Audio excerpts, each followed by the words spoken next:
Hello and welcome to Arts and Crafts with Steve McDonald. There'll be new videos every Sunday and sometimes midweek. I'm going to be showing you how to make these resin coated coasters today. So this is me cutting down some hardboard into the squares that I need to match the photographs that I've printed off. And I've speeded this up quite a bit because you don't need to see me cutting through 3 of these, and I only made 3 because I wanted to see how well they hardened, and I wanted to see how easy it was to make sure that the photographs didn't run and that make sure they came out right, really.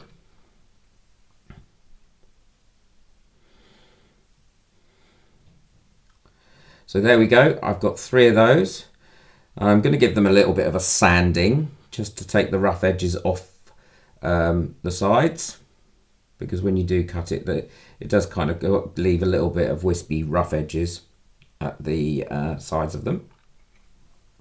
So once they're done, I then spread them out on my board and I cut out my photographs that were printed on glossy photo paper to the size that I need. Once again, I'm going to speed this up. So there we go, I've got 2 done, and that's just the final one done on my cutting mat, and they fit nicely onto the hardboard that I've cut. Now hardboard is quite porous, so I've turned it over to ensure that the rougher side of the hardboard is the side that I glue the photographs onto, because I thought it probably has a better grip on that side, and that means I didn't have to sand the other side to get a grip. I'm just using a PVA glue here. I haven't watered it down or anything. I'm just brushing it onto the hardboard blank before I apply the photograph. Okay, so I'm going to be applying the photograph. I put it down as close as I can to the edges, tap it down a little bit, and then I use a paper towel and some pressure to push it down, and there we go. And now I've gone over it with a cloth. I give it a little bit of a rub. So all of them are done now, and I'm going to give it a spray with the varnish that you just saw. That's a UV protector varnish, and also I wanted to stabilize the photographs as much as possible before I pour the resin. So I gave it a very light coat each way, just to ensure that that didn't make the ink on the photographs run. Make sure you do this in a well ventilated area, because it doesn't smell very nice. It can't be good for you. So there we go, they're dry, and I've placed them on some cups to raise them up, and I'm just making sure they're level to ensure that when I do pour the resin, which is art resin, that it gets an even coat over the top of these coasters. So I've mixed up the resin, and what I've realised is when I mix up the resin, I'm a bit robust with mixing it up. I get a lot of air bubbles, and if I lift the mug up higher, then I lose those air bubbles, but you don't see any of them at the end. So I'm pouring the resin that I've mixed over it. I mix it up in these little plastic shot glasses,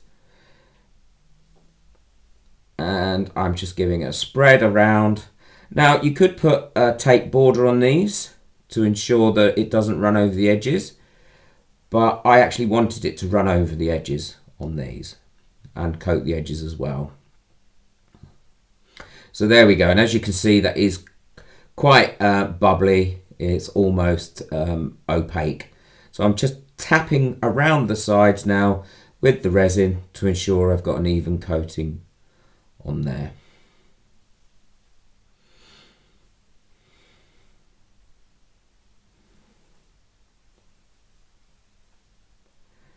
So I've now roughly got an even coating around the sides. You do have to be careful that you don't knock it off the little plastic cup. And as always, these are little plastic cups that are made out of plant material. I've showed you on previous videos. So they're fully compostable. So they will biodegrade completely and quite quickly. So there we go. I'm just popping a little bit more on the edge because I'd noticed that there was one bit there that hadn't got enough resin on. And these make great gifts as well once they're dry. And they came out looking extremely professional. I was very pleased with them. I'm going to make some larger ones, placemats. So there we go. I'm now doing the second one. Whoops, I've headbutted the camera there. So I'm doing the second one. So that's Daisy. So the first one was Lily, my little deaf Labradoodle. So I'm evenly spreading it over there with a lollipop stick. See what I mean about knocking them off? It's very easy.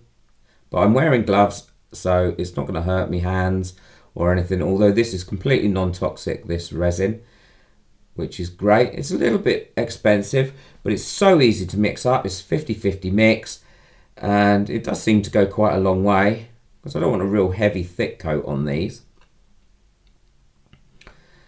So there we go. That's Daisy nearly covered up. And making sure all the sides are done. And now I'm going to move over to a picture of Daisy and Lily, with Lily sitting on the windowsill, which is one of her favourite spots. I don't think she realises the radiator's not on, but she likes to look out the window.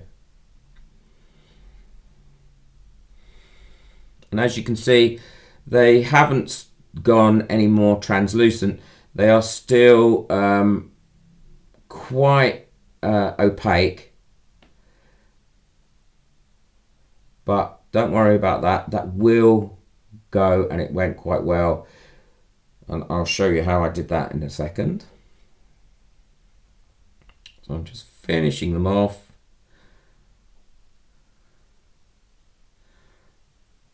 And just getting all the edges there nicely.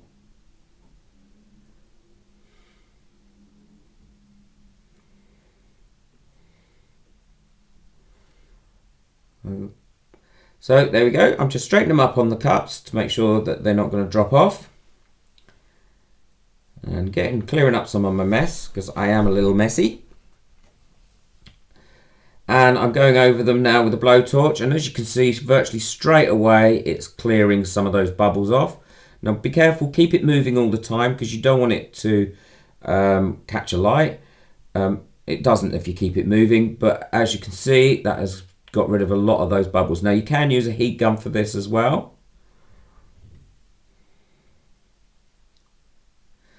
So I hope you like them as much as I do. I let them dry. So thank you for watching Arts and Crafts with Steve McDonald. An easy, lovely gift. Thank you.